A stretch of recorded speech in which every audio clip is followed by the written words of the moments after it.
New York সিটির Times স্কোয়ারে ৩ জনকে গুলি করার ঘটনায় ১৭ বছর বয়সী এক কিশোরকে আটক করেছে পুলিশ। শনিবার ভোরে টাইমস স্কোয়ারে ১৯ বছর বয়সী এক তরুণের সাথে অভিযুক্ত কিশোরের ঝগড়া হয়। এক পর্যায়ে উত্তেজিত কিশোর এলোপাথারি গুলি ছুড়লে ৩ জন গুলিবিদ্ধ হয়।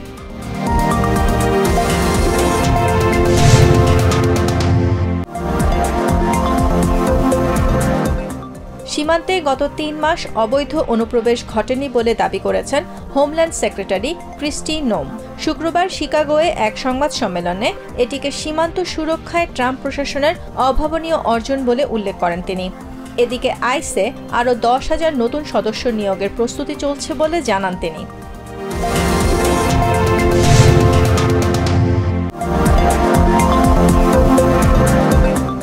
ম্যাসাচুসেটসের অ্যাটলবরো শহরে স্টাডি মেমোরিয়াল হসপিটালের সম্প্রসারণ প্রকল্পে $2.3 মিলিয়ন ফেডারেল বরাদ্দের ঘোষণা দিয়েছে ট্রাম্প প্রশাসন।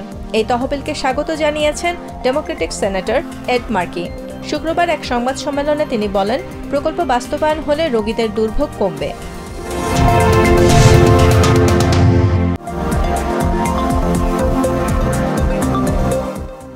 বাংলাদেশের বর্তমান অবস্থায় আগামী নির্বাচনে আইনশৃঙ্খলা একটি বড় চ্যালেঞ্জ বলে মনে করেন প্রধান নির্বাচন কমিশনার এএমএম নাসির উদ্দিন।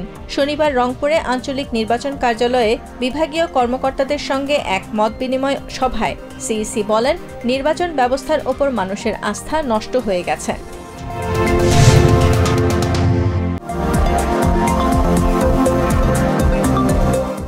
হালনাগাদ ভোটার তালিকার খসড়া রবিবার প্রকাশ করার কথা জানিয়েছে নির্বাচন কমিশন। প্রকাশের পর কারো তথ্যে ভুল থাকলে সংশোধনের সুযোগ মিলবে ১২ দিন।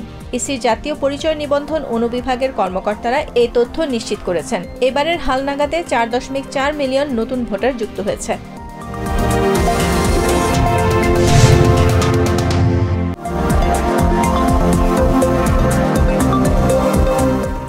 সঠিক ও স্বচ্ছ ব্যবস্থা গড়ে তুলতে পারলে জবাবদিহিতা ও গ্রহণযোগ্য গণতান্ত্রিক ব্যবস্থা তৈরি করা সম্ভব বলে মন্তব্য করেছেন বিএনপির ভারপ্রাপ্ত চেয়ারম্যান তারেক রহমান।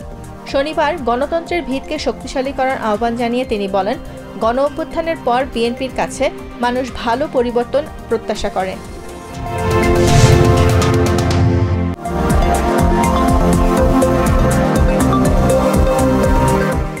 জুলাই ঘোষণাপত্রে কিছু দলকে খুশি করা হয়েছে এবং আওয়ামী বয়ান দিয়ে সেটি শুরু করায় ২৪-এর আন্দোলনকে খাটো করা হয়েছে বলে মন্তব্য করেছেন এবি পার্টির সাধারণ সম্পাদক ব্যারিস্টার আসাদুজ্জামান ভূঁইয়া ফুয়াদ।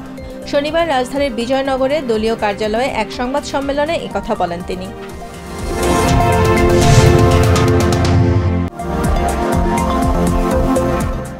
সাম্প্রতিক ভারত পাকিস্তানের সংঘাতে পাকিস্তানের ৫টি যুদ্ধবিমান সহ ৬টি বিমান ভূপাতিত করার দাবি করেছে ভারত।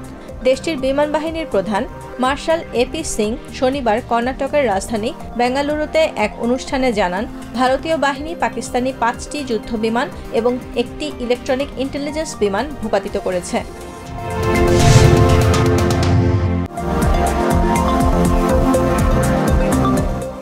দুর্ভিক্ষে অপুষ্টিজনিত কারণে অবরুদ্ধ গাজায় আরও ১১ জনের মৃত্যু হয়েছে।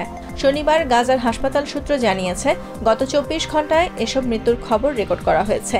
এ নিয়ে ৯৮ শিশুসহ অপুষ্টি ও অনাহারে গাজায় মৃতের সংখ্যা ২১২ জনে দাঁড়িয়েছে।